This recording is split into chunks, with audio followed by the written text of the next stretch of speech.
When you walk into Marlins Ballpark, it's hard not to see how digital Marlins Park has become. When you walk into this building, anything that lights up or makes a sound, that's what we're doing. All the fun stuff that happens during a game is what we do. Larry Blocker is the Senior Director of Game Presentation and Production. He's been with the Marlins for 9 years. He has witnessed the show evolve over the decade to help keep the fans informed.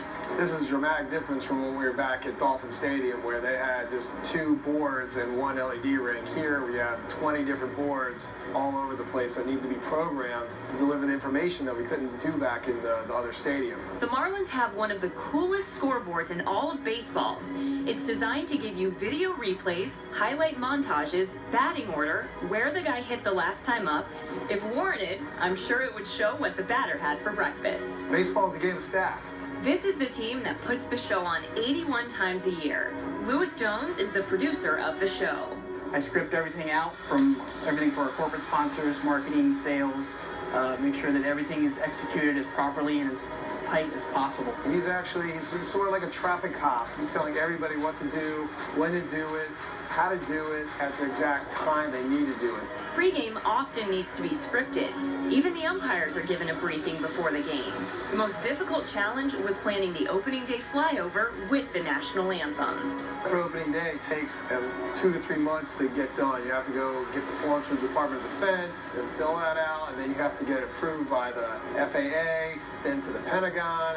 It's a long process, but boy, that 5 seconds they fly over, something every single person remembers every single year. Your Miami Marlins! One of the most important roles of the show is the public address announcer, who sits to the left of the producer during the game. Our PA announcer's name is Chad Robinson. He's got a big voice. Carlos Stanton! Fans are really catching on to his own style, and it gives it a great flair. You can't sit in your seat and not hear the Energy Team leading a cheer or dancing. They have one job. Exactly what their name is, Energy Team. They provide that energy when I'm not allowed to. I almost describe them as a saxophonist. I was in band. They are supposed to be seen but not heard, except they're the reverse. So they're supposed to be heard and almost barely seen. One person that does create sound and is scripted to do so during the 7th inning stretch is Tabby B. I think that having a classic organ sound is pretty important to the essence of baseball. I mean, the organ sound came in a while ago, and to still have it there, even though it's not the only thing you hear, you will hear electric, digital sounds go out as well. But to hear that organ sound really will bring you into the game. Billy the Marlin has been the foundation of in-game entertainment since the beginning. We literally have turned Billy the Marlin, our real mascot, into an animated mascot. So a la you see it at a movie, if it's a Shrek or something to that extent, our mascot now, Billy, now resembles 3D Billy. The most unique part of the game presentation is the home run sculpture. There's lots of moving parts. You have the Marlins going up and down. You have all the lights flashing on and off.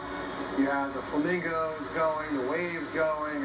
It's a pretty awesome part of this ballpark. The home run prompt is 30 seconds long. Lewis has to turn a key and hit the button as if it were a missile launch. It's to protect from setting it off by accident.